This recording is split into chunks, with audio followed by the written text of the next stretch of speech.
ጠቅላይ ሚኒስትር እርስዎ ስልጣን ላይ ሲቀመጡ የገቡት የሰላምና የብልጽግና ቃል ኪዳን ነበር። በተግባር ግን ያየነው ተገላቢጦሹን ነው። ትኩረቱን በኮሪደር ልማት፣ በሎጆችና ሪዞርቶች ግንባታና በወንዝ ዳር በፓርኮች ግንባታ ላይ ያደረገውን አካሄድ ገታ በማድረግ በርካታ የፖለቲካ እስረኞችም ህገ መንግስታዊ የፍትህ ዋስትና ተነፍገው ይገኛሉ።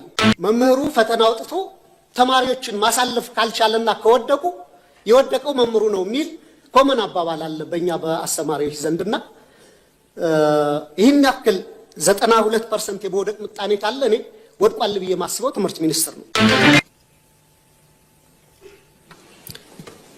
አመሰግናለሁ። የተከበሩ አፈ ጉባኤ፣ ክቡር ጠቅላይ ሚኒስትሩንም በመንግስታቸው የስራ አፈጻጸም ሪፖርት ላይ ለምናነሳቸው አስተያየቶችና ጥያቄዎች ማብራሪያ ለመስጠት በምክር ቤቱ ስለተገኙ ከልብ ማመስገን እፈልጋለሁ። ዛሬ ስድስተኛው የፓርላማ ዘመን የ5ኛ ዓመት የመጨረሻ የመንግስት ሪፖርት የሚቀርብበት ቀን ነው።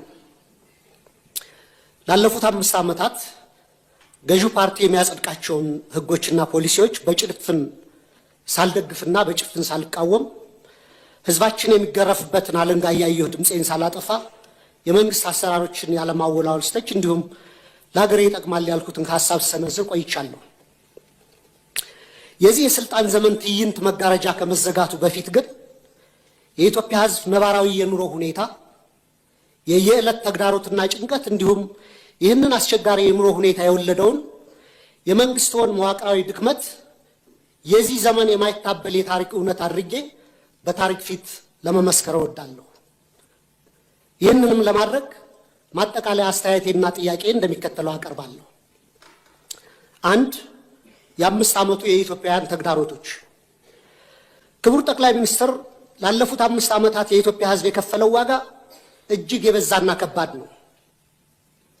እርስዎ ስልጣን ላይ ሲቀመጡ የገቡት የሰላምና የብልጽግና ቃል ኪዳን ነበር። በተግባር ግን ያየነው ተገላቢጦሹን ነው። የሰሜን ኢትዮጵያ ጦርነት ያስከተለው አስከፊ ሰብአዊ ውድመትና ጠባሳ ሳይሽር ዛሬም በአማራ፣ በኦሮሚያ፣ በጋምቤላ፣ በቤንሻንጉል ጉሙዝና በሌሎችም አካባቢዎች የሚታዩት ቀጣይነት ያላቸው ግጭቶችና ጦርነቶች፣ ብሔርና ሃይማኖት ተኮር ጥቃቶች፣ እገታዎችና አለመረጋጋቶች የዜጎችን የመኖር መብት ነፍገዋል። በቅርቡም ከትግራይና ከኤርትራ ኃይሎች ጋር የሌላ ጦርነት ስጋት አሳሳቢ ደረጃ ላይ ደርሷል። በፖለቲካው መስክም የፖለቲካ ምህዳሩ መጥበብ፣ የሀገራዊ ተቃርኖች መስፋት ወይም ፖለቲካል ፖላራይዜሽን፣ የነጻ ሲቪል ማህበራት መቆስመን፣ በጋዜጠኞችና በሚዲያዎች ላይ እገዳዎችና እክሎች ዜጎች አማራጭ ድምፅ እንዳሰሙ አፍነዋቸዋል። በርካታ የፖለቲካ እስረኞችም ህገ መንግስታዊ የፍትህ ዋስትና ተነፍገው ይገኛሉ። ይህ አጠቃላይ የሰላም የጸጥታና የፖለቲካ ውድቀት የፓርቲው የተሳሳተ ፖለቲካዊ ፍልስፍናና ብሔራዊ አንድነትን በተግባር ማምጣት ያቃተው የመደመር ትረካ መዋቅራዊ ስብራት ውጤት ነው። 2. ስልታዊና መዋቅራዊ ስህተቶች።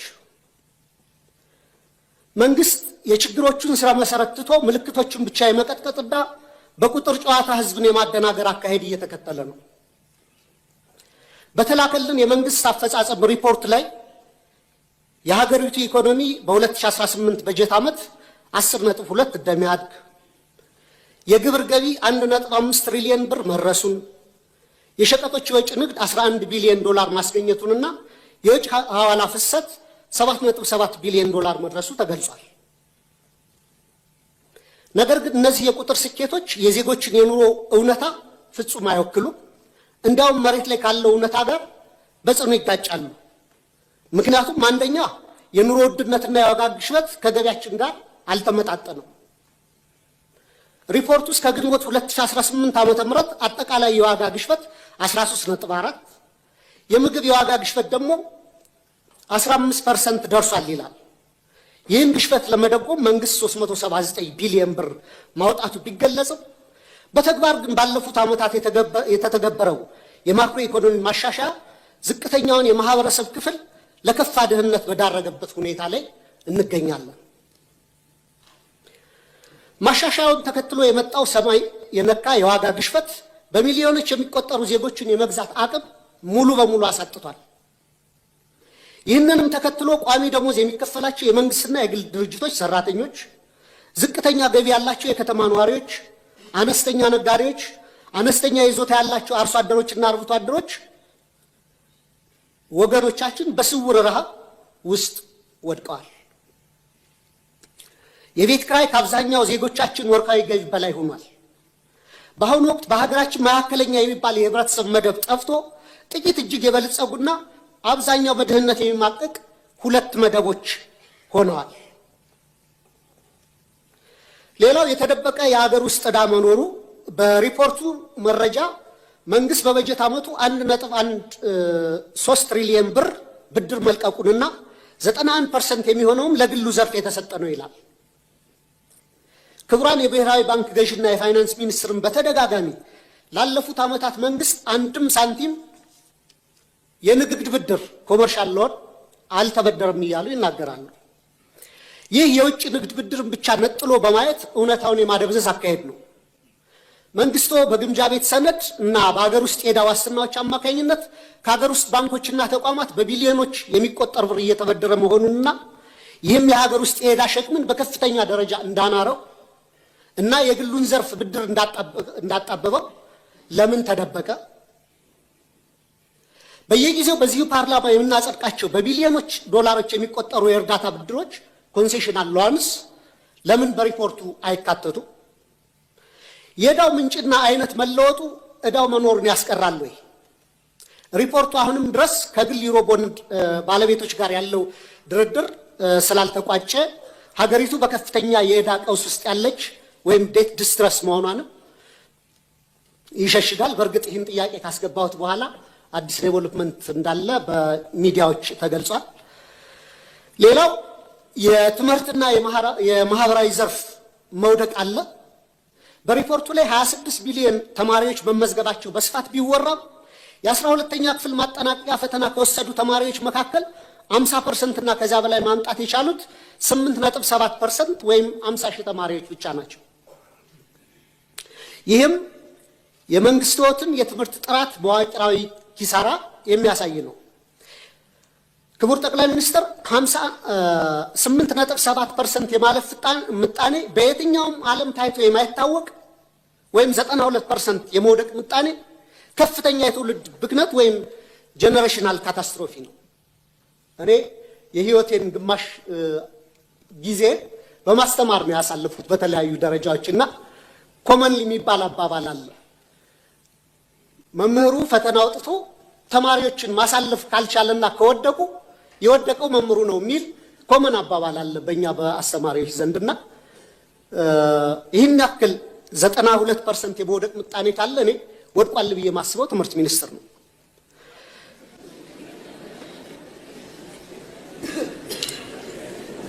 በዚህ ሁሉ ተስፋ አስቆራጭ ሂደት ውስጥ አልፈው ለሚመረቁ ወጣቶችም የስራ ዕድል የለም።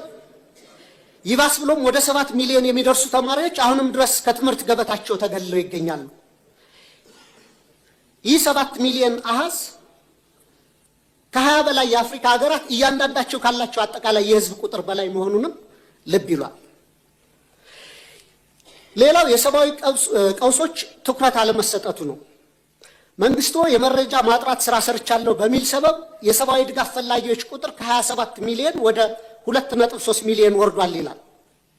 ነገር ግን መሬት ላይ በጦርነትና በድርቅ ምክንያት የተፈናቀሉ፣ የዕለት ደራሽ እርዳታ ያጡ፣ ለቤተሰቦቻቸው ፍጆታ በቂ ምርት የማያመርቱ በሚሊዮን የሚቆጠሩ ዜጎች እያሉን ይህንን ቁጥር ወደ 2.3 ሚሊዮን ዝቅ አድርጎ ማቅረብ ፖለቲካዊ ቁጥር ማሳመር እንጂ የዜጎችን ነባራዊ ህይወት በተጨባጭ የሚያሳይ አይመስለኝም።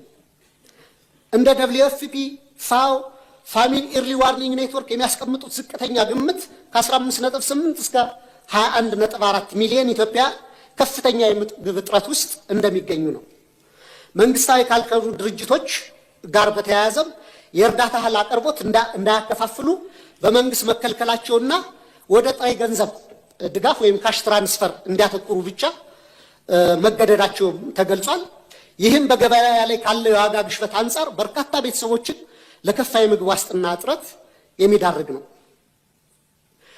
የዓለም አቀፍ የገንዘብ ድርጅት እና የዓለም ባንክ በርካታ ገንዘብ ዶላር ወደ ኢትዮጵያ ኢኮኖሚ ኢንጀክት እያደረጉ ነው፣ ፓምፕ እያደረጉ ነው። ይህ መግባቱን ተከትሎ ደግሞ የመጣው ጊዜያዊ የማክሮ ኢኮኖሚ መረጋጋት ታይቷል። እሱ ጥሩ ነው። የፎሬን ከረንሲ ሪዘርቭ ማደጉ የማክሮ ኢኮኖሚ አመላካቾችም በተወሰነ ደረጃ መረጋጋት ማሳየታቸው መልካም ጅማሮ ቢሆንም የተገኘው ለውጥ የኢትዮጵያውያንን ሕይወት በተግባር ካልቀየረ ዘላቂ ትርጉም አይኖረውም። የችግሮቻችን ስረ መሰረት ችላ በማለት በጊዜያዊ ማሳገሻዎችና በፎሬክስ ክምችት እድገት ትረካ ብቻ ሀገር ረጅም መንገድ መውሰድ የምንችል አይመስለኝም። 3 የመፍትሄ ሐሳቦች። ክቡር ጠቅላይ ሚኒስትር፣ እኔ በተደጋጋሚ ለማሳየት እንደሞከርኩት ለሀገራችን ዘላቂ ሰላምና መረጋጋት፣ ብሔራዊ ደህንነትና ልማት የሚከተሉት 3 መፍትሄዎች ዛሬም በመጨረሻ ቀን ደጋግሜ ማቅረብ እፈልጋለሁ። 1 እውነተኛ ብሔራዊ ውይይትና የፖለቲካል መፍትሄ ፖለቲካል ሴትልመንት መድረስ አለብን። በብሔራዊ ምክክር አጀንዳ ማሰባሰብ ሂደት ከ200 ሺህ በላይ ዜጎች ተሳትፈውባታል የተባለለት ሂደት ሐምሌ 2008 ጀምሮ ሀገራዊ ምክክር ጉባኤው እንደሚካሄድ ተገልጿል። ይህንን አንደኛ ከመንግስት የፖለቲካ ተጽዕኖ ሙሉ በሙሉ ነፃ ማድረግ፣ ሁለተኛ አሁንም ተቻኩለን ሂደቱን ለመጨረስ ከምንሯሯጥ ይልቅ ሁሉንም የታጠቁና ያልታጠቁ የፖለቲካ ኃይሎችን ያካተተ እውነተኛ የምክክር ሂደት ማድረግ ያስፈልጋል ብዬ አስባለሁ። ሀገራችን እግር ከወርች አስረው የያዟትን የፖለቲካ ቅራኔዎች በዘላቂነት ለመፍታት ወደ ነፃና ፍትሃዊ የሽግግር ሂደት ትራንዚሽናል ጀስቲስ ሂደት ማምራትና ሁሉን አቀፍ ሀገራዊ እርቅ ማውረድ ብቸኛው መውጫ መንገዳችን ነው። የታጠቁ ኃይሎች ውጊያ በቀጠሉበት ሁኔታ የሚካሄድ የምክክር ሂደቱ በተጠናቀቀ ማግስት የእርስ በርስ ጦርነቱ ከቀጠለ የምክክር ሂደቱ ከፍተኛ የገንዘብና ጊዜ ባከነበት ትርጉም የለሽ ሂደት ሆኖ እንደ ማንነትና ወሰን እንዲሁም እንደ ብሔራዊ እርቀ ሰላም ኮሚሽኖች ያለ ውጤት ይበተናል። 2 ሁሉን አሳታፊ ህገ መንግስታዊ ማሻሻያና እውነተኛ ፌዴራላዊ ስርዓት ማቆም ያስፈልጋል። ሁሉም ዜጎች እኔ ነው የሚሉት ህገ መንግስት እንዲኖረን የህገ መንግስት ማሻሻያ ማድረግ፣ ውሳኔዎችን ከአንድ ማዕከል በኃይል ከመጫን በመውጣት የክልሎችን የራስን ዕድል በራስ የማስተዳደር መብት ሙሉ በሙሉ የሚያከብር ነገር ግን ሀገራችንን ከብሔር መከፋፈል ወይም ባልካናይዜሽን የሚያወጣና ሀገራዊ እድገትን የሚያሰፍን ሚዛናዊ የስልጣን ክፍፍል መፍጠር፣ የሀብት ክፍፍሉንና ፊዚካል ፌዴራሊዝሙን የፈጠሩት የሀብትና የልማት ኢፍትሐዊነትንም ማረም ያስፈልጋል። የሀገር ውስጥ የምርት መነቃቃትና ማህበራዊ ዋስትናንም ማጠናከር ይገባናል። ትኩረቱን በኮሪደር ልማት፣ በሎጆችና ሪዞርቶች ግንባታና በወንዝ ዳር በፓርኮች ግንባታ ላይ ያደረገውን አካሄድ ገታ በማድረግ ለሀገር ውስጥ መሰረታዊ አምራች ኢንዱስትሪዎች ክሪቲካል የሚባሉ ኢኮኖሚያችንን በደንብ ሊያነሱ የሚችሉ ብረት ማውጣትና ማቅለጥ፣ ሜታለርጂ፣ የማሽነሪ ኢንጂነሪንግ፣ የነዳጅ ማጣሪያ አስታውሳለሁ። የነዳጅና ማዳበሪያ ማጣሪያ ፕሮጀክቶች ከመጀመራቸው ከ6 ወር በፊት ክቡር ፋይናንስ ሚኒስትሩን ለምን እነዚህን ፕሮጀክቶች አናስብም እያልኩ እየጠየቁ ነበር እና ያኔ በጀቱ በጣም ከባድ ነው፣ በእኛ አቅም አንችልም እየተባለ ነበርና አሁን የናቹራል ጋዝ ማውጣት ፕሮሰስ መጀመሩ በሱ ደስተኛ ነኝ። ግን ጎረቤት ሀገሮቻችን አሁንም ነዳጅ ያመርታሉ። ከነዚህ ሀገሮች ገዝተን አጣርተን ባይ ፕሮዳክቱንም የመጠቀም የሀገራችንን የነዳጅ ፍጆታ ከመሸፈን አልፈን ለጎረቤት ሀገሮች መላክ ስለምንችል በደርግ ጊዜ ተደርጎ ስለነበር አሁንም የነዳጅ ማጣሪያ እንዲታሰብበት፣ የማዳበሪያ ፋብሪካም ጠይቄ ነበር። የዩሪያው መጀመሩ በጎ ነው። የዳፕ ማዳበሪያ ፋብሪካ ማሰብ መጀመር አለብን። የፋርማሲውቲካል ኮምፕሌክስ፣ ምግብ ዘይት፣ ቴክስታይል ወዘተ እነዚህ ፋብሪካዎች ላይ መስራት ያስፈልገናል። እንደ ባቡር፣ ሀገር አቋራጭ ፍጥነት መንገዶችና የኃይል ግንባታ፣ ለመስኖ መጠጥና ለተለያዩ አገልግሎቶች የሚውሉ መልቲፐርፐስ ግድቦች፣ ዘመናዊ ግብርና፣ የመኖሪያ ቤቶች ግንባታና ለምግብ ዋስትናና ለድሆች የሚሆን ጠንካራ ማህበራዊ የደህንነት መረብ መዘርጋትም በቀጣይ ሊታሰብበት ይገባል። በመጨረሻም ጥያቄ መንግስቱ ላለፉት 5 ዓመታት ሲከተለው የቆየውን የፖለቲካ ችግሮችን በኃይል ከመፍታት ወደ ሰለጠነ የፖለቲካ ድርድር በመሻገር ሀገራዊ አቅምን የበሉትን የትጥቅ ግጭቶች በዘላቂነት ለመቋጨት ሁሉንም የታጠቁ ኃይሎች የሚጋብዝበት እውነተኛና አካታች ፖለቲካ ድርድር ለማድረግ እንዲሁም የህዝቡን መሰረታዊ ህልውናና የኑሮ ዋስትና ለማረጋገጥ የሚወስዱት